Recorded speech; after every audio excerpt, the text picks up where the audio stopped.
actually receive a core grant now, so we will have more opportunities to get members from further away than just central to be involved.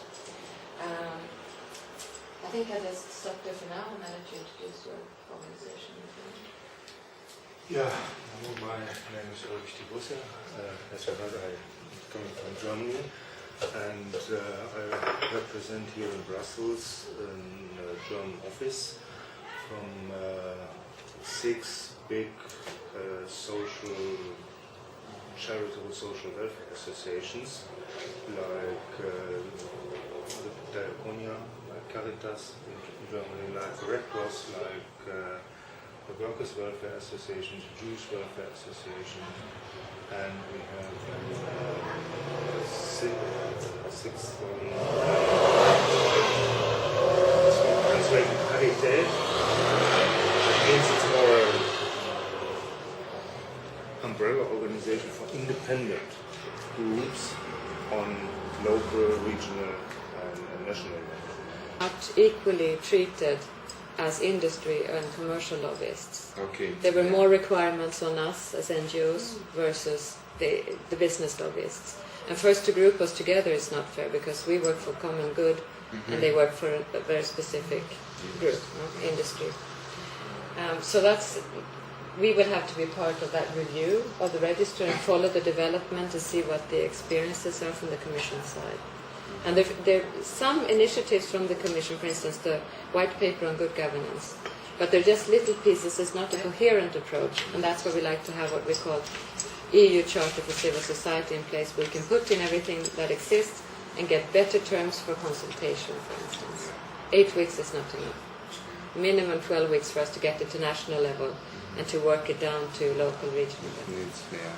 So there's some very concrete suggestions, but we have to. So that process is starting with content. So it'd be very interesting to have your input, and if you're willing to support us in that work from your perspective, we'd like to do very broad European approach on that.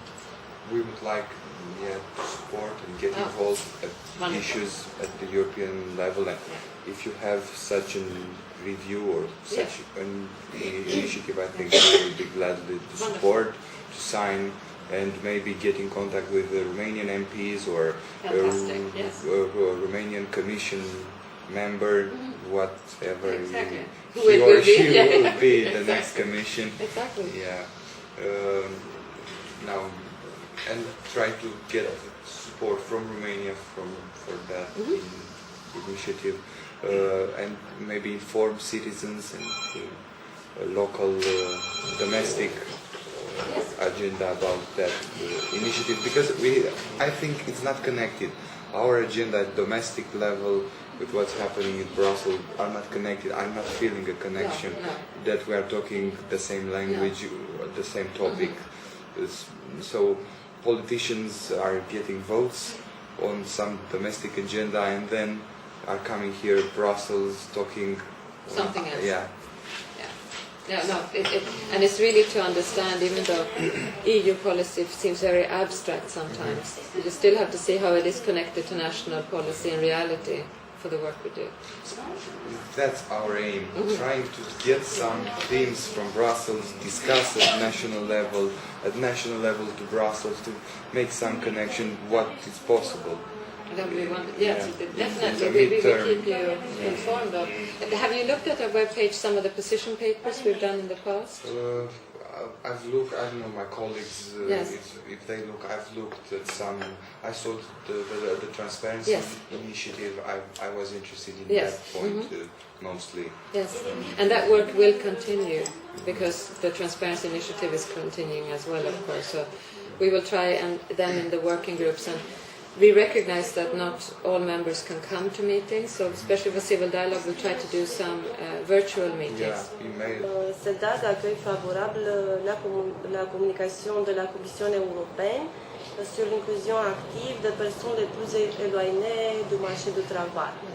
Comment on peut faire un pays sans espérance comme la Roumanie, soit conduire vers le modèle le plus haut niveau en ce qui concerne l'inclusion active des personnes les plus éloignées du marché du travail.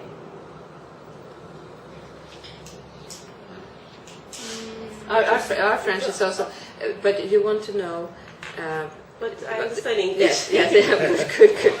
Yes, we did a position on the active inclusion strategy. What we've seen from a European perspective, and you correct me if I'm wrong here, Ulrich, it has to do with the open method of coordination, built on 3 pillars. We used to have social protection, social inclusion as part of the strategy reports before. And then what we find is that the Commission has moved towards more an active inclusion strategy. And that is very much labor focused, getting people into employment. Active inclusion strategy is targeting the easy groups to activate to get employed. And that's important. But we're also concerned about the people who are further out and further away from the labor market. So I think that was one of the key concerns, and that's a key concern we have in Sweden, that the most marginalized groups will not get the support that is needed. And that you can't just focus on labor activation as solving inclusion issues. You have to look at other measures.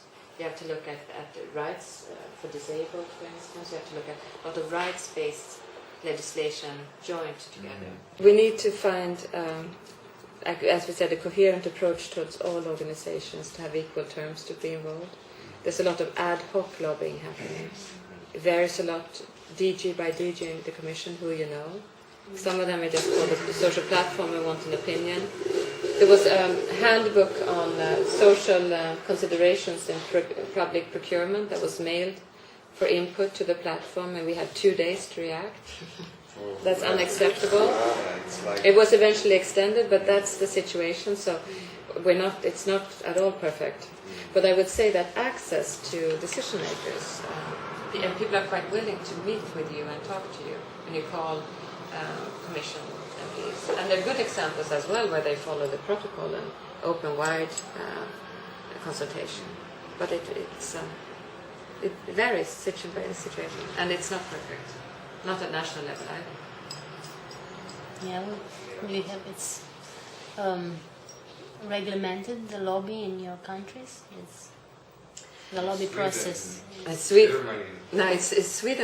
I think we're the only country in Europe where we have no NGO legislation. So we have no legal act for NGOs in Sweden. We have a fundamental right to express our opinions and the freedom of association. Yeah. And that's in the basic law. And since then we haven't regulated, and that's been in the law forever. So how you are receiving funding? Because when you got funding, you got bureaucracy. Well, yes. What happens is that